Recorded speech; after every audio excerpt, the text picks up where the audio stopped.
I wanted to have a bright colour display to use as a name badge for some events, and indeed for these videos.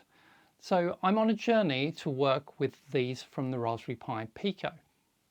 Rather than select a module designed specifically for the Pico, or one that's already got a Pico embedded, I decided to work with an off-the-shelf module, one that happened to be on promotion. An RP2040 display driven by the ILI 9341 driver. That has made this project a little bit more challenging, but I've learned a lot more. Hi, I'm John, your concierge to the world of the Raspberry Pi Pico, robotics, IoT and other fun tech. Remember to subscribe and join the community.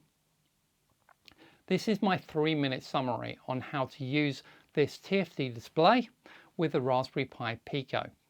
If you have time, why not check out the full video?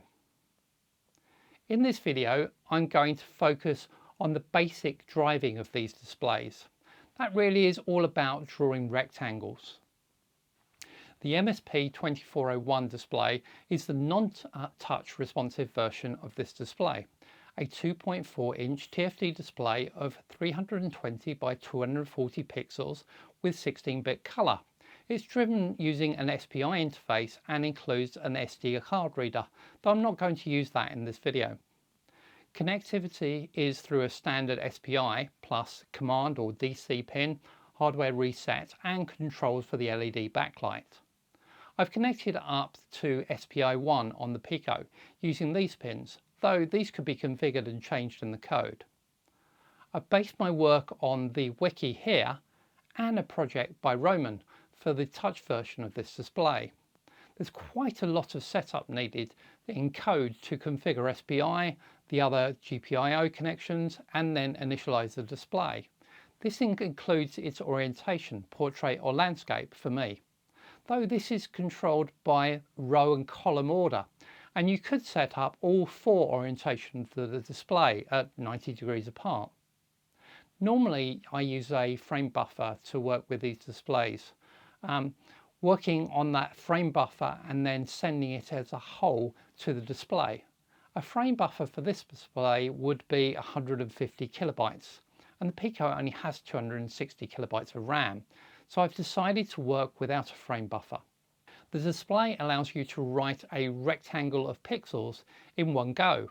We could use that to clear the screen or draw a small rectangle by constructing a buffer to represent a line of pixels and then writing that to each line of the rectangle. If we can draw a rectangle of a single color, we can draw a bitmap, converting from bitmap color space to the 16-bit used by the display.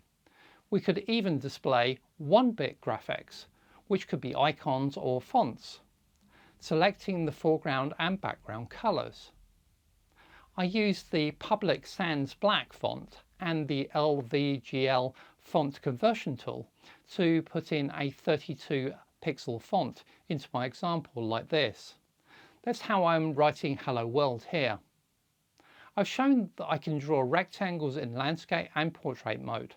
My test pattern uses the green top left, red top right, blue bottom left and brown bottom right to help me check that I've got that right. It's only a small leap from rectangles to bitmaps and then to fonts. This is exactly how I write text on the display for Hello World example. If this video or any of my videos helped you out, why not buy me a virtual cup of coffee or lunch to say thank you? There's now the super thanks feature live on my channel videos. Just click the button. Thank you very much for watching. If you enjoyed the video, then please hit that like button. And please subscribe to my channel so you don't miss the next video. Goodbye for now.